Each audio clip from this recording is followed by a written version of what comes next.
spending a little bit of time with us tonight. And first of all, I just want to say thank you for your service to our country. You are a longtime, what is the right word? You're ambassador, but you're also in the foreign service. Is that the correct? Career diplomat, Okay. statesman, I like. There you go. All right. That sounds good. Statesman. And, but Ambassador Foote's been in Kabul, Santo Domingo, of course, Port-au-Prince, Bogota, Iraq, Buenos Aires, Luxembourg, London, Guadalajara. And before you went into that, you were a Spanish teacher and football coach in California. Sí, señor. Yeah. So I'm just curious, which was more, we'll say rewarding, teaching in California on the narcotics affairs officer in Bogota, Colombia, or on the reconstruction team in Masan province right in Iraq. next to Iran, in Iraq. That's probably a tie between, I mean, I love being a football coach, and but something was always telling me, like my parents probably, you need to go do something a little more. So I love that. But in between Bogota and Iraq, I found that I'm kind of like an adrenaline junkie who does best under pressure, which is why as I'm trying to log in with 20 seconds, I'm just fine, I guess. Because it's real, right? You're flying around in helicopters. The decisions you make are critical. Your leadership of your teams is really important. So that kind of forged who I am, as well as being a football coach. So I found that to be the most rewarding. And of course, that's what I miss the most, my teams and accomplishing missions. Yeah. Yeah. That's excellent. And, and one other thing before we get going here, I also want to say thank you for your compassion and your passion for the Haitian people. I don't know that many ambassadors. I know some, I follow some and I listen to some, but I haven't heard any ambassador remotely anywhere near your league in both in Port-au-Prince in Haiti, but also in Zambia, of your decision making. It was for the people, not for politicians, not for countries, but for the people. And that is something that it's loud and clear of your love for the Haitian people. Well, and that resounds in diplomacy, and that's what we Americans don't get. We've lost the art of diplomacy. Trump didn't invent America first. We did. That's been my job. That was my job when I joined the State Department. It's America first. But you don't tell your partners that that's what you're doing, right? Like Trump did. So it's America first. But if you're smart enough to get to know the people and their needs and their wants and find the synergies between the people, their government, and the United States of America, you can accomplish so much more. And we the first 15 years of my diplomatic career was easy because all I had to do was walk in and say, the US wants you to do this. After WikiLeaks, some nuance has played into the process, and we're falling apart as a result. Yeah. Yeah, absolutely. So, all right. Well, we're going to do about a half an hour of discussion between you and me, and then we're going to get into some Q&A with the folks that we have on. We're about 70 people on the call tonight, so we're excited. Everybody's excited to be here. So, and before we start, let me qualify. Yes. Any questions? If you have multiple part questions, let us know and ask them one at a time, because I have a little bit of that CTE from playing football and I'm going soft in the head slowly but surely. So I can take one question at a time, and I might ask you, where were we? Yeah, gotcha. All right. All the time. I'm sure I'm fine. We're good. We're good. So, all right. I get asked all the time, what the heck is going on in Haiti? And so I'm going to ask you that same thing, but I want to do just a little bit. I'm going to do a 45-second background and then I'm gonna ask you the question. So to understand Haiti, you have to understand that in 1804, Haiti got its independence. And a few years after that, France shows up, got its independence from France. France shows up a few years later, demands reparations. And so now Haiti has to pay reparations primarily to the French, but also to some other countries from 1825 to 1947. And it cost billions and billions of dollars that Haiti had to pay. And from 1825 to 1947, Haiti totally misses the Industrial Revolution. Totally. Because they're spending money, billions of dollars to foreign countries. So they miss the Industrial Revolution. Then Haiti gets saddled with a succession of leaders, of dictators and presidents and whatever their titles were, that, let's just say, they did not rule in favor of the people or for the benefit of the people. So Haiti's had some tough leaders that didn't work well. Then you throw in some meddling international, community countries that have had their fingers in the pie and done some things, and that includes us, includes the United States. And then you throw in, like an annual devastating hurricane or earthquake that happens all the time that creates havoc. And that all leads us up to July 7th, 2021, when the president is assassinated. And after that, the government disintegrates. So take us from July 7th, 2021 up to today. What is going on in Haiti, and why is it that way? Okay, but first I'm going to go back to 1804. Okay. When the Haitians won independence from France, but they did not gain their sovereignty. And President Aristide estimated that the present value in 2004 of the reparations paid to France was $150 billion. So talk about crippling a tiny economy forever. So, and let's start in 2010, when after the earthquake, when many of us first got involved in Haiti, a lot of optimism. You had the first round of an election, and the U.S. Department of State took the guy who finished third and made the Haitians put him in the runoff. That's Michel Martelly with his pink skirt. He wouldn't have won the election without us. He did, in a landslide, by the way. And there was a lot of optimism until a year and a half in, when they just got sick. These Haitian men in charge just got sick of being told what to do by women and went kleptocratic with impunity. And they started the decline of the police in 2012 by trying to use the police to go after their political appointments, their political opponents, forcing out arguably the best leader in the history of the Haitian National Police. 2015 and 16, they hold two crappy disputed elections. Jovenel Moise kind of sort of wins both times. The Haitians like, this ain't gonna work. We're not accepting this. US is like, it's good enough for you Haitians. Don't worry about it. And Jovenel Moise comes in as an illegitimate president. He doesn't hold elections, lets Parliament lapse, rules by decree, and makes the fatal mistake of aligning himself with the G9 gang confederation and beginning to put in gangbangers in leadership roles in the police. So Haiti wasn't going in the right direction before that. But then July 7th, bunch of foreign missionaries show up in the president's bedroom and kill him. Haitians are aghast, mortified, violated, embarrassed, and they still are right now. Broke the Constitution because there was no parliament, and the second constitutional choice would have been Supreme Court justice who had just died of COVID. So, rightfully so, the acting prime minister says, I'm in charge. 10 days later, U.S. international community anoints Dr. Ariel Henry. This was like the day I accepted the role. Had I known that when I accepted it, I probably wouldn't have. That was a dumb move.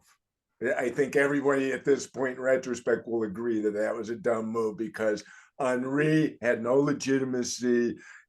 Nothing had been published showing Moise named him. And some of the background of this is really kind of like Hollywood assassination intrigue stuff. So, and when I get to Haiti as special envoy for the funeral of President Moise, and then on to Port-au-Prince, all the actors, all the leaders, the political actors, civil society actors, same ones that were there, 10 years ago when I was there, I knew them all. None had changed, no youth infusion. It's like, oh my goodness. They all, to a person, except Ariel Henry, told me, don't rush to elections. Don't rush us to elections because it's going to be just like it is. We won't accept them. And I thought, having played a role in the planning of the 2010 earthquake reconstruction projects and money, I'm partly responsible for this too. So I'm like, I probably should listen to them. And to a person, they explained that Haiti has no chance other than to keep floundering through this horrendous 2 to 15-year cycle of cataclysm without Haitian self-determination. And I'm convinced they're right, because we've tried everything else. We've tried most things multiple times. And it's time, as I keep telling everybody from the rooftops, to give the Haitians a chance at self-determination. If they are not bought into the solution, particularly now that they've all coalesced around get rid of Ariel Henry and don't jam anybody down our throats again. That's why I really feel Western construct imposed government right now is going to lead to historical violence. Yeah. Yeah. It seems like, and that rolls into the next question of, why is the United States and other international countries so interested and so involved in Haitian politics? And to me, it's like right now what's happening, it's like the 8th time it's happened over the last 100 years. It just, we keep making the same mistake. Right. Yeah. And Again and again. Horrendous. And we can do that again. The Haitians have never had control of their destiny. Their first leader was dead within the year, Dessalines, right? And then, the France, their gunship diplomacy. Haiti is the model for gunship diplomacy. That's where it got its name from. And so, the internationals are so arrogant. And I used to be one too, so I'm arrogant too. But we can't seem to understand that it's okay not to have a government that we can pick up the phone and call in another country for a little while we let them settle their affairs. We feel a need to push them there. And of course, Haiti goes back, only slave nation that ever threw up the shackles and became independent. And we're still using this Jeffersonian, we don't want our slaves getting no ideas from their slaves nonsense going on. So there's still racism plays a part. We don't do this in a lot of countries anymore. And if you failed 8 times in a row, trying the same thing 8 times in a row, Einstein, who I think was a smart guy, would say, you're insane. And give the Haitians a chance. They might screw it up too. Haiti's a complicated place, don't get me wrong. But they won't screw it up anywhere near as much as we have, because they'll be bought into it. It's their country and they're united. They're not as united as they were 2 years ago, but they will become united if given the time and space. Everybody, so the West ignored it. I've been screaming at them for 30 months since I resigned, saying this is not going to work. It's a fool's errand. Just stop. As it gets worse and worse and worse, and Henri just kind of sits there smiling. Yeah, I'm in power. And that's the problem. When we appoint these guys, they have no social contract with their people. They got our approval. So what do? Impunity kleptocracy. The people hate them. They're not going to put up with it again. They've had it. I really think they're finishing the revolution. Although I said it before barbecue, I feel like I'm playing another role in like the propaganda here, but they're united. And the biggest complicating factor now is, like it or not, the gangs kind of have a voice in the short term. And you can't just go in and kill them all without like modern intelligence tools and speaking their language and equipment and an organic Haitian security force.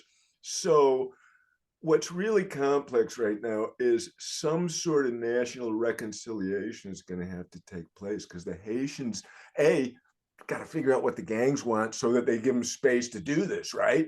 And Right. B, the people need to figure out what kind of justice do they want the gangs to face. Do they want to kill them all? Do they want them all to get amnesty? Or I would imagine somewhere in between.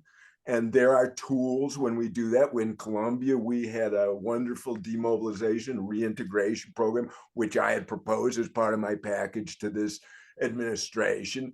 The Haitians need to decide that. I can't go down, or the Hague can't go down and say, you guys need to give 12 years for these offenses. And it's the Haitians' country. They're the only ones that can decide what kind of justice these guys got to stand for their crimes against the Haitian people, right? Right. Right.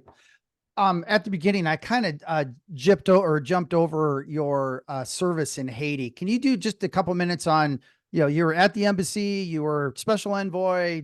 Yes. So can you talk about that for a minute? I tried to avoid Haiti my entire career until I was in Colombia in 2010 when the earthquake happened. My best friend in the foreign service at the time was the ambassador in Port-au-Prince, and he immediately called me and said, I need you to get here immediately. And I was like, why? I don't speak gibberish.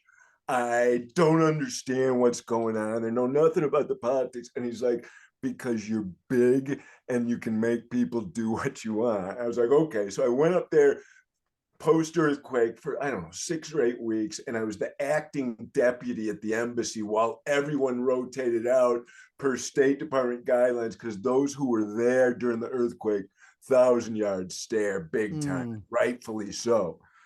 I left after, again, 6 weeks-ish, thinking to myself, and I just come from Iraq, 2.5 years in Iraq, and I was astounded by how messed up Haiti was and how the people were like bouncing back. And I left Haiti thinking, wow, I just learned so much, and I hope I never have to use any of it again.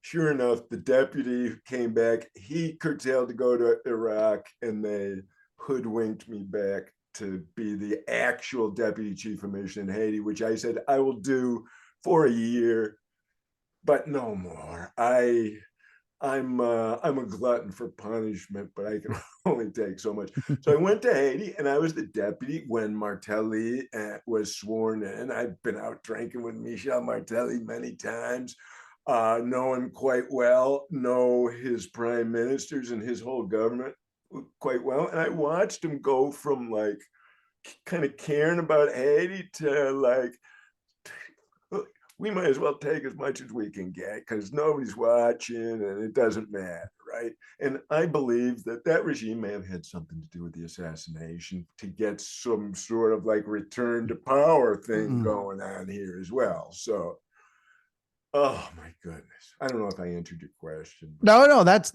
excellent, because it's just you have to. Haiti is so unique, and you cannot understand fully what's happening until you've gone there and you've spent time there and you've talked to Haitians and you understand their culture, you understand the way they think, you understand the way they respond. Exactly.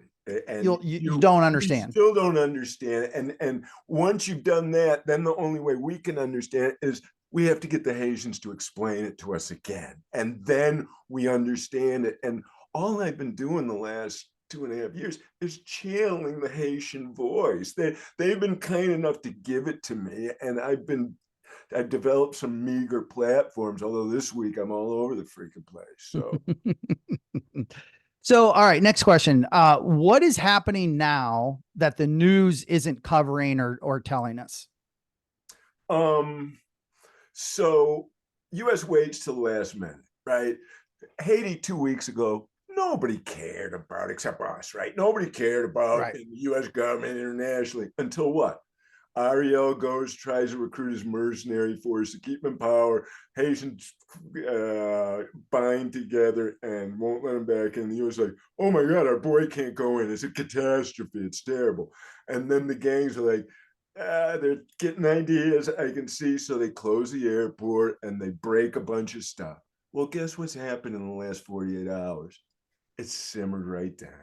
And will, I think, stay that way until the US does something stupid or until the US empowers somebody to go in there and do it. It's going to be complicated. You're going to need, I don't know, mediators, referees, all kind of stuff, but they can't represent foreign governments. They can only work for the Haitians.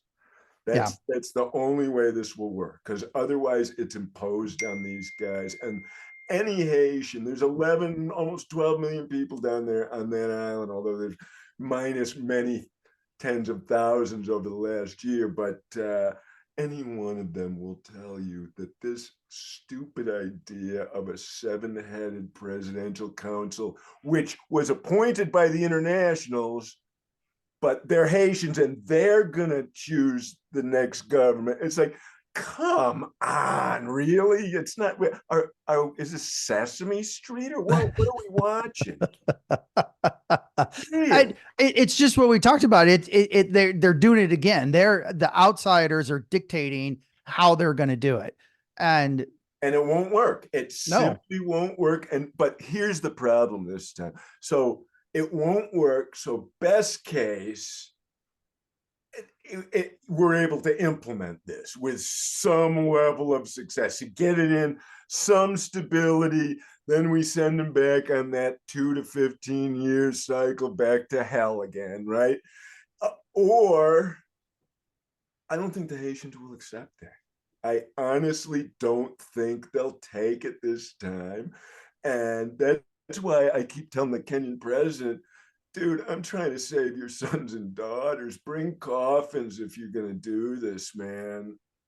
yeah, that whole Kenyan thing, when I first heard that, it was like, you can't send, if they're first they said they were police, and I don't believe that. I believe they're military, but you can't send them into that city, into that chaos where, those gangs have lived their entire lives and are entrenched. I mean, they are dug in. The Brazilians and Minusta couldn't go in there with a heavy freaking artillery and personnel carriers.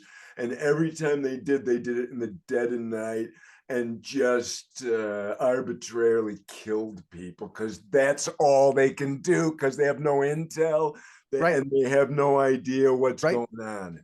And if you don't have the people with you, the people aren't going to help. The people aren't going to say, "Oh, the bad guys are Exactly. over there." Yeah. Exactly. And Yeah. this time they'll see any imposition as another fool's errand, and one that I think they're willing to fight against, to be honest with So do you think so? Ariel announced that he was going to step down after this group you. of As if he seven. was ever in charge, right? Yeah. Do you think he's actually going to do that, or is he just He's buying already out. time? He's done. Is he He's okay? finished. He can't go back to Haiti and survive. He he wouldn't make it out of the airport in one piece. And so he can't go back. And the Haitians are like, wait a minute. He's gonna step down and name a new guy. It's like, no, he messed this place up beyond repair the last almost 3 years. The US gave him every chance, and the US thinks they're going to buy legitimacy through this. To whom? To who? The Bangladeshis are going to think there was some good transfer of power that way? Because the Haitians aren't, and anybody with half a mind is not going to see that as a logical thing.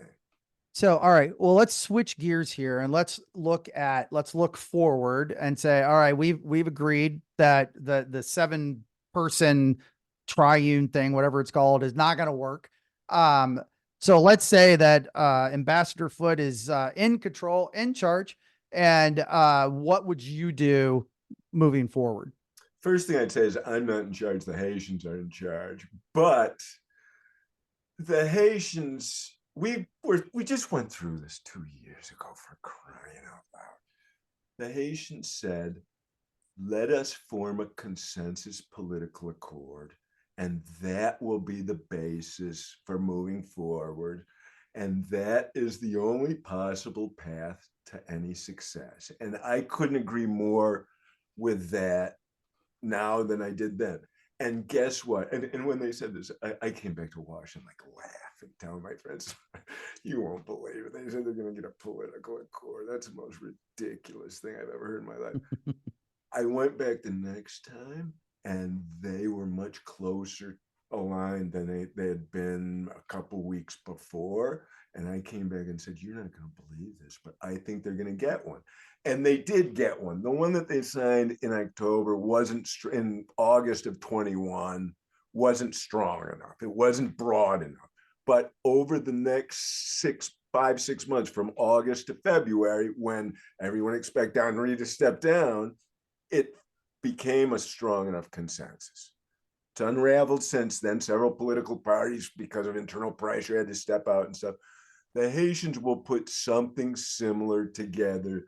I'm confident, I'm highly confident, within 4 to 8 weeks, let's say, pessimistically, if they get the space from the international community and the gangs are kind of bought into it. Right now, the gangs have simmered down because guess what they're worried about now?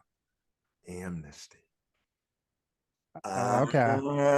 You see Right. where we're going here? So Yeah. some of them are talking about power, but they're morons. They can't hold power. But so it has a new dimension here, right? So the gangs all of a sudden, I think, are going to cooperate with this to some extent, right?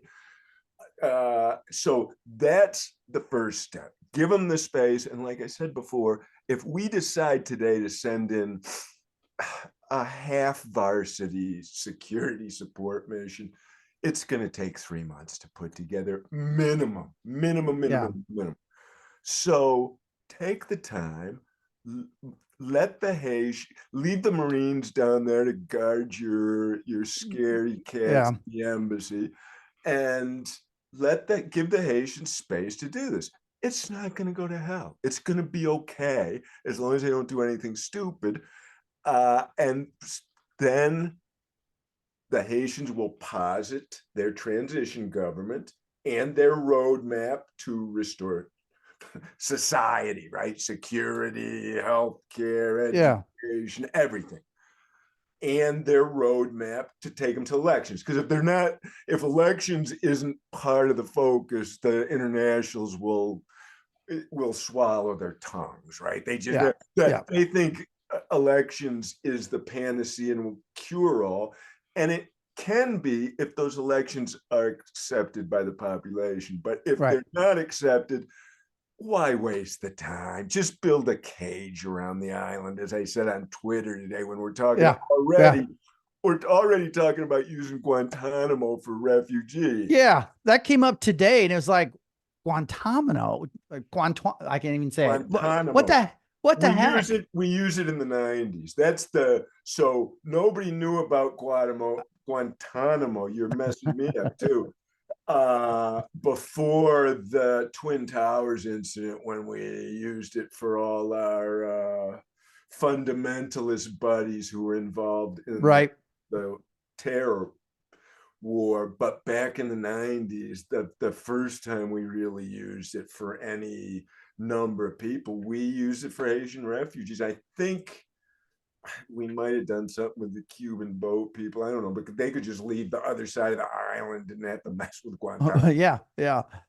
So you were part of the reconstruction team in Iraq. And so you have some experience with that. And, when I talk to our donors and volunteers and about Haiti and what's happening, and one of the issues there is it's not just the government, although the government is a huge issue. It is every layer of Haitian society that is either broken or damaged or totally. And so how do you, and as Americans, we go, about, we get in our car, we drive down the street, and it has no, we don't even think about how many times, how many forklifts and semi trucks and, went into making that car. Education, healthcare, what we do. How do you start from scratch and build that back over? How do you even start to Well, do that? so first of all, I mean, it's a process. It's not like we never did this before, right? Germany was rubble. Japan was rubble before. So this can be done, which is why I have some optimism and see this as an opportunity. The first step, unlike what we did in 2010, 2011, which is plan the projects from our $5.1 billion in reconstruction money without any Haitians in the room. They all failed. They're sitting empty. A couple of them might be useful. Most of them Yeah. are useless, right? We need to sit down and see what the Haitians want. I can remember sitting in a room with no Haitians and people saying the Haitians don't like the Western kind of bathrooms. And Hillary Clinton's chief of staff saying, well, screw the Haitians. They're not paying. And it's like, no. If you're going to give them houses that they want. And the Right. houses that we built, first of all, we were supposed to build like 20,000. We built like 200. Are like vacant, despite the fact Haiti's in ruins. Nobody's in these houses.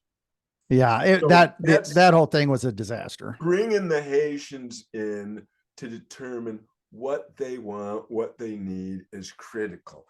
Guess what? I bet we could go back to the history books and look at post-Nazi Germany and post Hirohito, Japan, and find kind of templates or options of how we help stand up a new government. But I don't think, maybe in Germany we jammed it in their ear, but I'm not sure we did in Japan. Look, I don't know. But eventually we let these places run themselves, which we haven't done in Haiti. And that's where we got to move. So those are critical steps. And then, the urgent steps are a national dialogue or a constituent assembly so that they can come together and determine what are the issues to be tabled, what are the ones we'll worry about in 3 years when we have a real elected government, because whatever they do is going to have training wheels on. And the reconciliation piece is going to have to be a critical Yeah. early part of it. And someone's in the international communities or in the private sector is going to have to step up and fund this, because it ain't cheap to get kids to run in and turn down their 50 cals, but they will do it if given them an opportunity. And on the back end, it includes reintegration, which means either training in trades or investment in workshops or something. We got to give these military age males something to do post this, or They'll it's just go just right going to back. keep happening. Yeah. And I'm hoping that some young Haitians really step up as part of the process. Half of the population is under age 24. I was told, I didn't count them. And all of the societal leadership is like my age. And I know I don't look old, but I am. Yeah. So, and those 20-year-olds and 30-year-olds, that generation gets left out. So they do, and they're going yeah. to look for something to do. And this is it. And look, Yeah. these are not hardened fighters like Al-Shabaab or Taliban who've been trained and rolling around in camps forever. They're kids in many cases with Yeah. these ruthless, bloodthirsty leaders. And my guess is a large percentage, as happened in Colombia, would like to turn down the weapon and go home and see their mom and spend Easter at home and, come back into society. And I get the sense that even the gangs want to return to normalcy if they can get amnesty. Right. So, Christina, how are we doing on questions? Do we have any in the queue? Yeah. I think now is a good time for anyone who has a question can raise their hand or put them in the chat. We had one question come in from Mark. He's curious of our country director, Boye. He wants to hear, and I'm curious too, because Boye, we're so grateful that he's here with us tonight. And I'm curious, having listened to Ambassador Foote, like maybe from a lens on the ground. Yeah, I think that's a great idea because again, I'm handsome, but I'm not Haiti handsome. So. Boye, are you there? I know he was. Let's see. Boye, you need to unmute. Boye, you're on mute.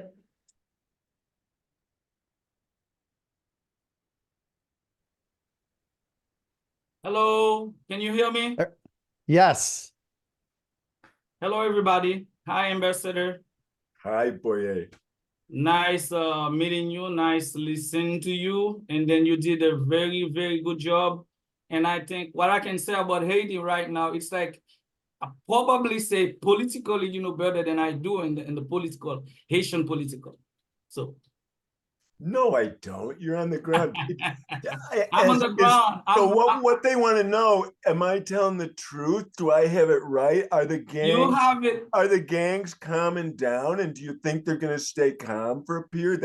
Tell us. Don't just say I'm right, because that's what got us in this problem in the first place. Yes, I know. But you did a very good job. You did a very good job, but what I was thinking when you were talking, it's like there is something happening at the kitchen. Myself on the high side, I don't know what's going on. What you're being explained to them, it's like inside of the kitchen. You know, I'm outside of the kitchen. I don't really know what's going on, but I know on the street, like the population, like the Haitians, I know what they think. I know what they probably want. And you know also what they probably want. But inside, you know, of the political people, you are the one who's speaking to them or, you know, meet with them. You know what they think and then what the ideas are. So that's what it is. Well, good. So are you thinking that the people on the street, Boye, are they, you know, basically it comes down to Haitians having the opportunity to manage the destiny of their own country. Is that how, what you hear, the people you talk to, is that consistent? I think this is a good idea. Haitians need to take their destiny and they have to do it by themselves. But I think they need some help. The help that they need, it's not like the ambassador just said, you cannot come and tell them this is what I impose you.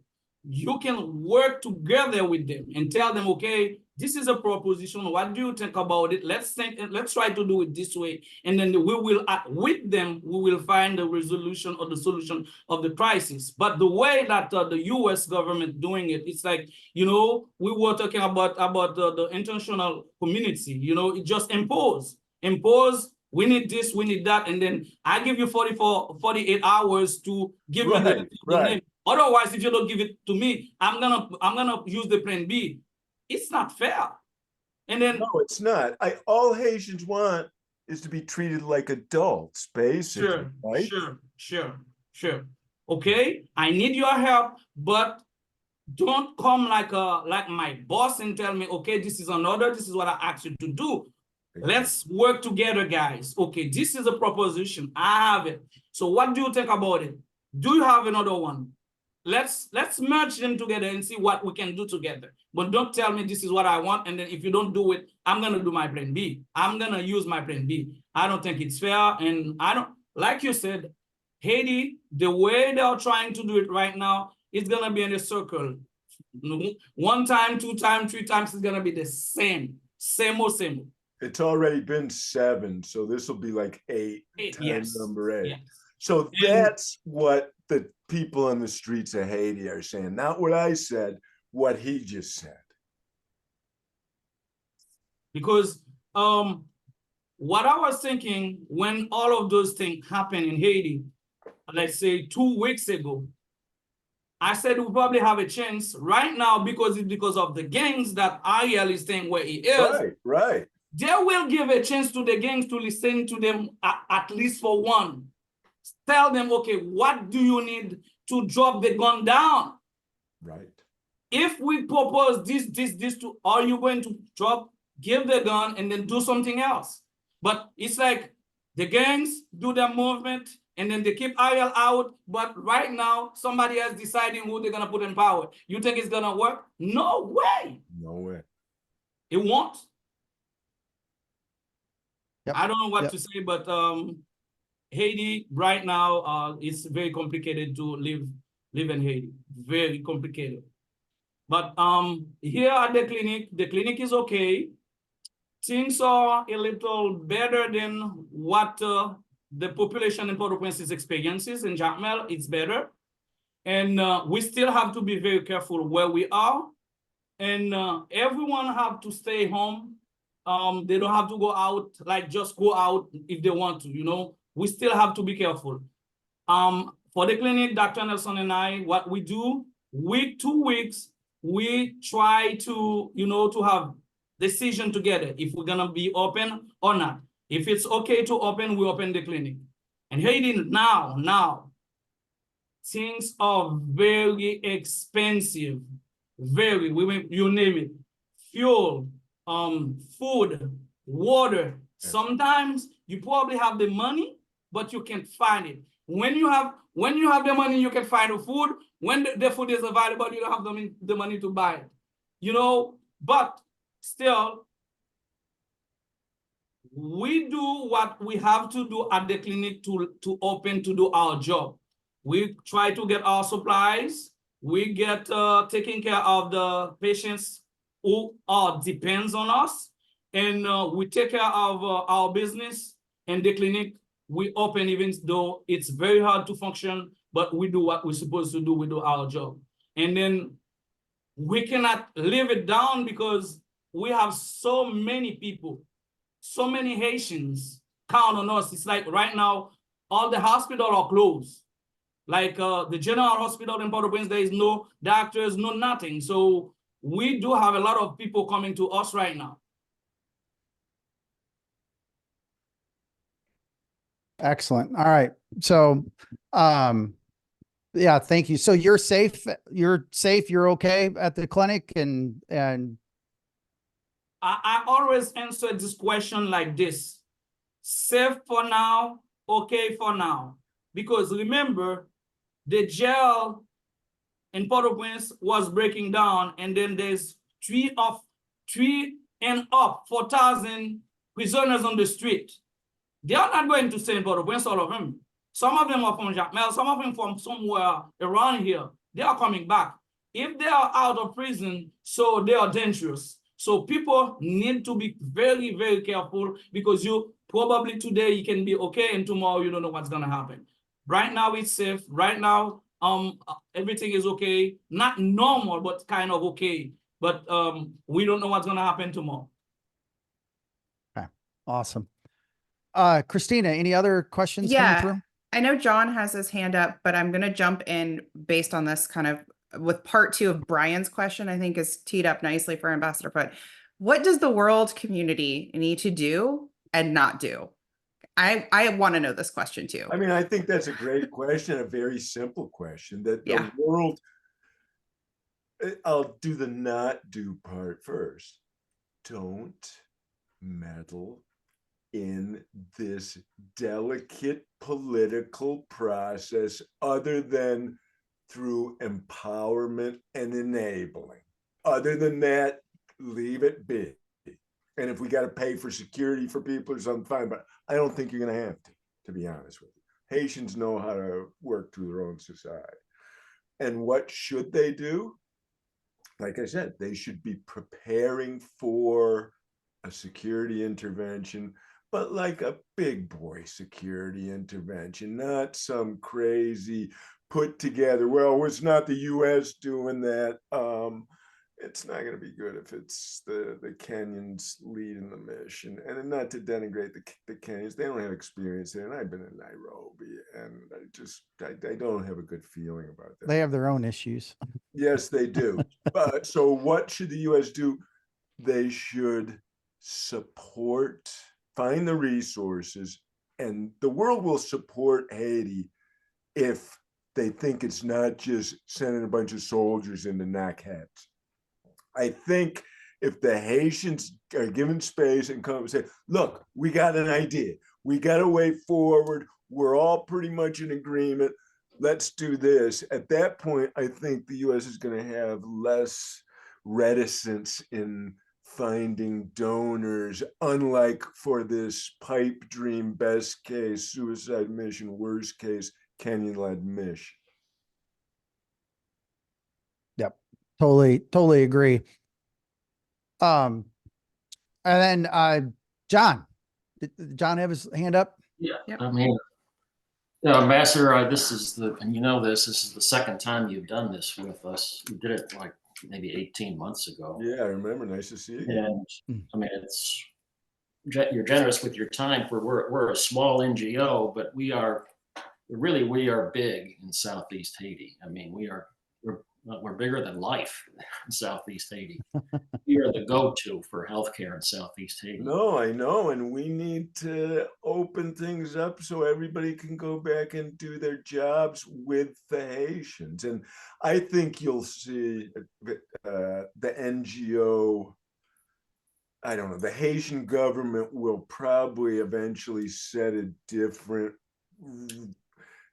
I don't know what to call it, protocol with NGOs, I think, and rightfully so. But I interrupted you, so. No, that's fine. And last time the thing I really remember from that was the exchange we had where you said, look, you've got to order things. You need a political solution followed by a security solution. Like sending the Kenyans in seems like maybe you've been proved right. The only adjunct I have to that question is that with the gangs have gotten a lot stronger than when we spoke. They sure have. They sure have. They have a voice at the table now, whether we like it or not. They're either going to have to Short participate. term. Yeah. Will they have to participate in that, or just agree to sort of stand down? That's up to the Haitian people, right? That's not up to us. That's up to the Haitian people. But I think the Haitian people, and again, I'm speculating, would prefer to hold this without the gangbangers running around and figure out what they want to do with them. But they're going to have to, they're going to have to work together at this point in time. By delaying for 32 months and just kicking this down the road, despite a lot of accurate predictions, the US government has caused this, and it's their responsibility to sweep it up, whether they like it or not. Yeah, because I think we'd want to avoid a major armed intervention. I agree. And you could do it. I was just talking to the New York Times about my proposed plan, which is based on my experience in Iraq, mainly Colombia, where guess what? After a 58-year war, we got the FARC to come in out of the jungle and sign a peace agreement over time, once we let the Colombians get to it and figure it out for themselves. And the same thing is easily accomplishable in Haiti. Very good. Thank you. Thanks. Okay, Christina, anybody else? Yeah, I think to that point, what do you think, and this is the first half of Brian's question, what do you feel like would be the three most important indicators that Haiti has a foundation for positive change? What are some points that okay, this is going in the right direction? I mean, in the short term, that they are able to agree on a broad enough consensus transition government chosen by Haitians, not chosen by 7 Haitians that were chosen by the Americans, but chosen by Haitians put forward by Haitians. That would be one.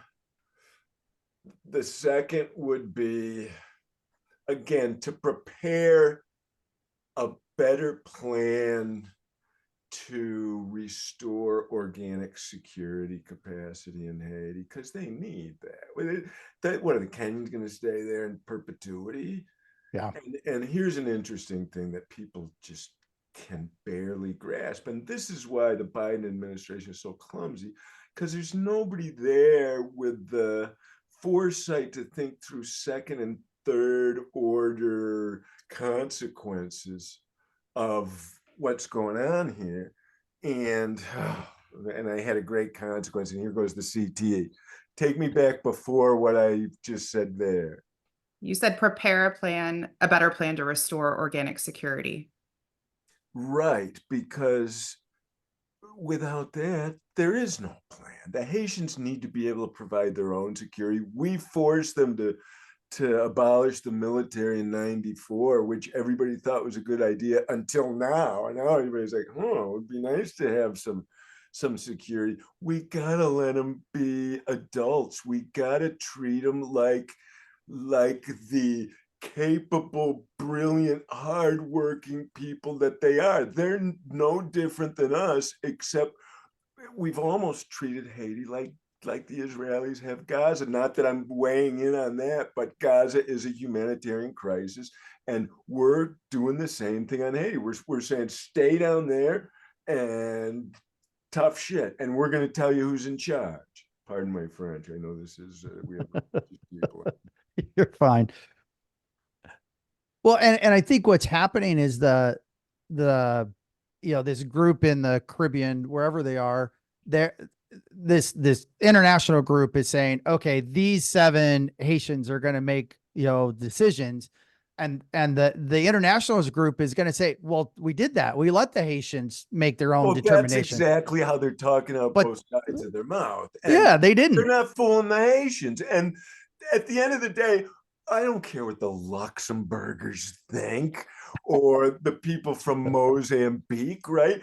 We only care what the Haitians think, because they're the ones who have to accept and implement a plan towards a better life there. And it's just mind-boggling. And it's CARICOM. And again, the US is Haitian led. Every time Tony Blinken says Haitian led, and then he's like, CARICOM has proposed a solution. It's like, then it's not Haitian led. No, because there's no Haitian in the room. Does not compute for those guys. And it's driving me a little crazy, to be honest with you. So in the end, Mr. Hammond, how are you? Fine. How are you? Good. I'm good. Did you have a question or a comment? I have a comment for Dan. He just struck a chord with me about letting the Haitians do it themselves. Give them some leadership, but let them be the force. Got to tell you a story about our organization. We used to be totally volunteer, with volunteers from the States or wherever. We had them from other countries, few people from other countries come and help us. But I remember not long after the earthquake, there was a hurricane, and the hurricane appeared when we had a group supposed to come in, okay, and young Mr. Boyer and his cohort, Dr. Nelson, were sitting at a table with me, and it said, "What are we going to do, boss? Are we going to sit here and wait for him to come in?" I says, "No, you know damn well what you're going to do. You're going to get your group together, and you're going to start the clinic when we're supposed to start the clinic." And that was the beginning of an all Haitian staff clinic. And they did a wonderful job, and they're doing an excellent job today. They're continuing everything that we would like them to do, and even more. I give kudos to Boyer.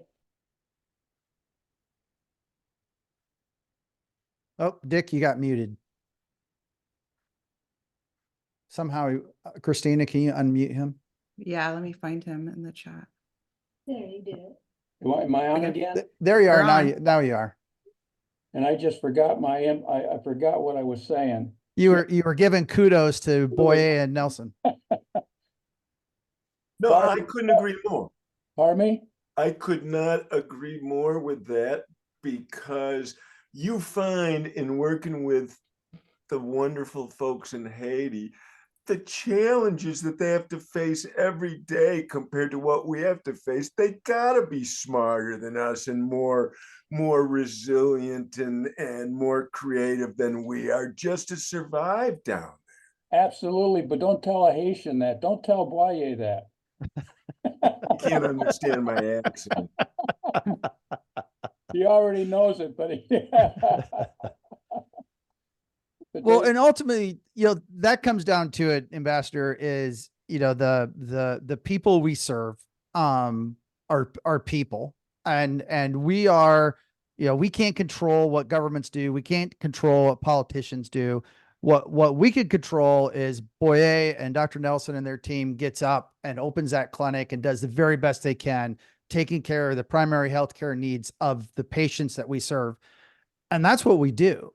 And that's Haiti. And that is why it's worth it. And that's why we share with our donors. That's why it's important to give, because without that funding, we don't have medicine. We don't have supplies. We don't have what we need. It's important, and it makes life-changing, life-saving things are taking place. And that's where the rubber meets the road for us. Couldn't agree more. I had one other thing I wanted to ask. Do you have any thoughts, Ambassador, on how soon or how long is it going to be before we can start going back to Haiti? I mean, I'm just pulling ideas out of thin air here. I think I heard reports today that the airport may open as soon as tomorrow, but it ain't time to go back in yet. We need to see what's going on. You need to see what CARICOM in the US do. If they don't do anything stupid and some kind of national dialogue starts, as soon as they posit and name some sort of government and stuff, fine. But again, I think it may take them, I think they'll find a political accord within a couple of months.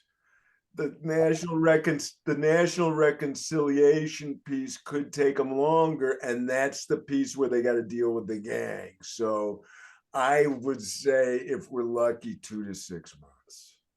Well, you just got us very excited, me especially, because I was there in last April, and I had a wonderful time with our staff and with our patients and with all the Haitians around. I mean, everybody, it seems like everybody knew us, remembered me, and pardon me, our conversations were great. And I even had a young man or an old man follow me around the clinic with a chair.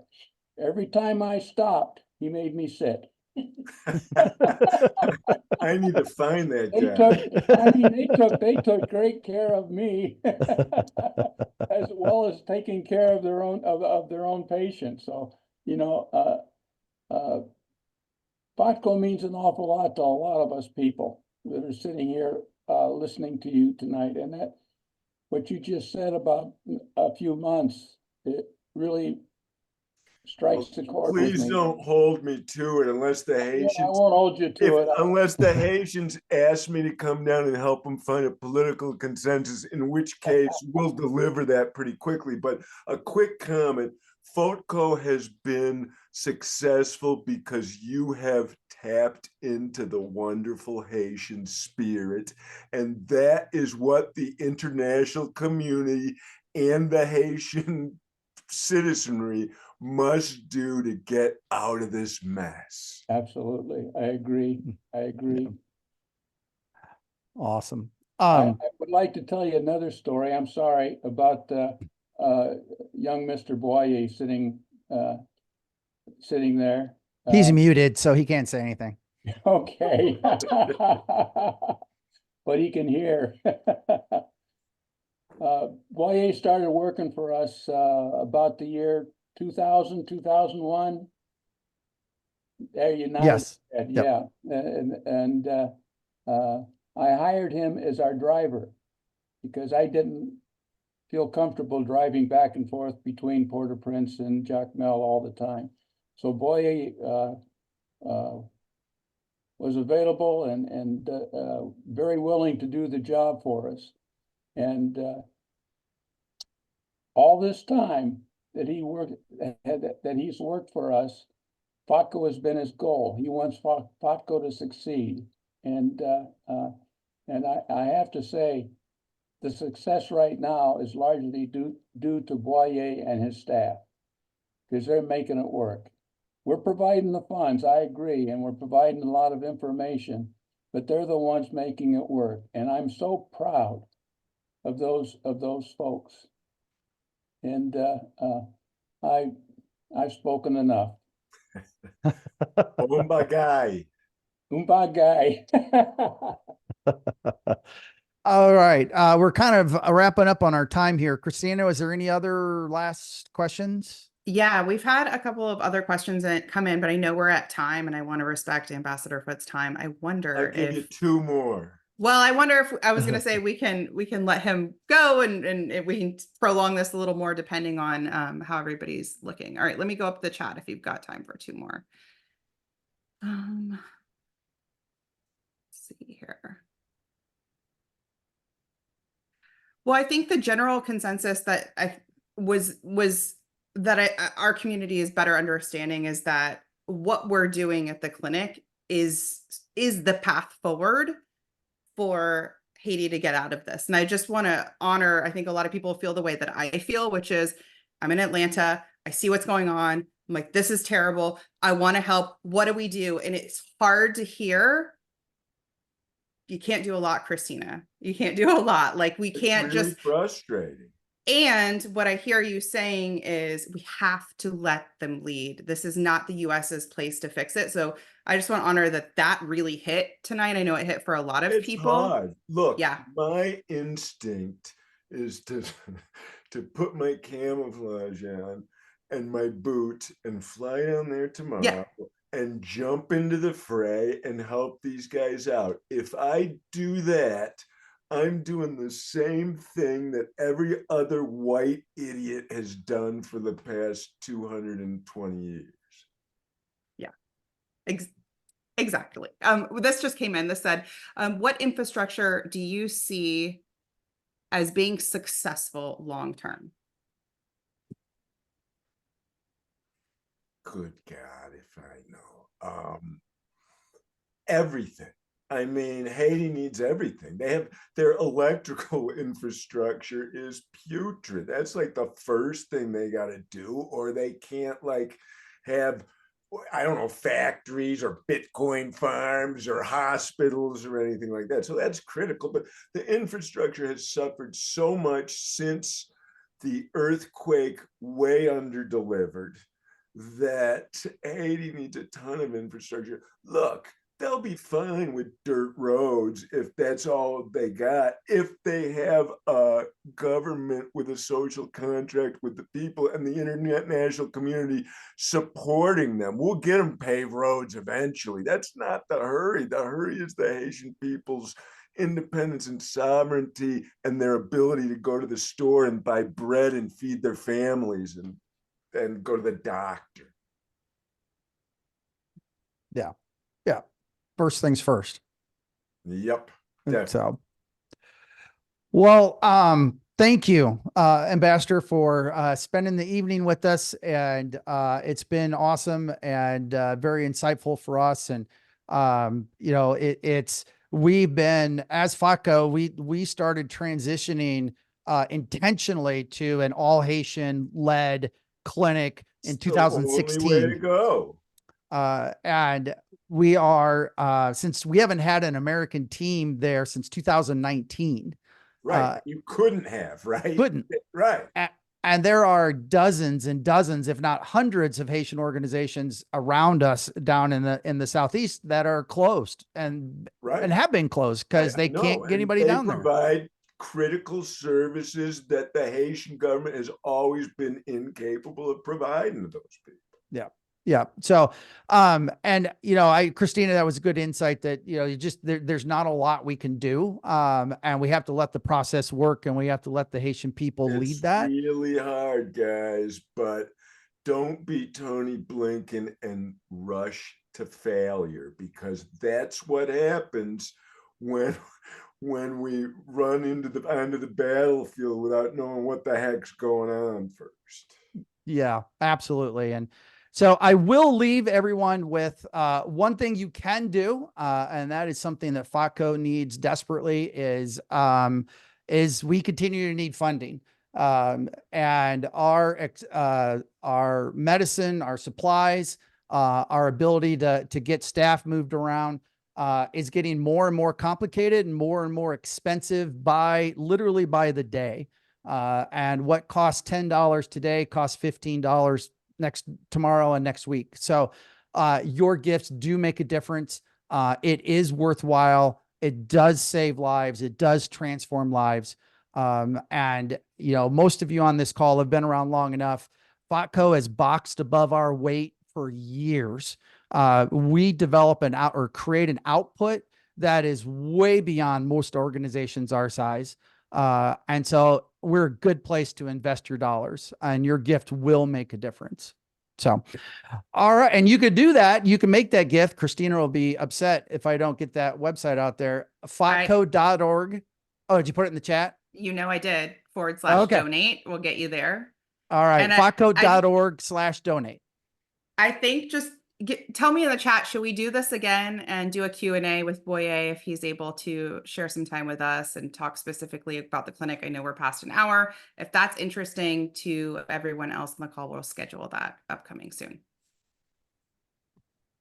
So, okay. All right. Well, thank you, everybody. Thank you, Ambassador, for being with us. Thank you so much, guys, for your continued interest in work in Haiti.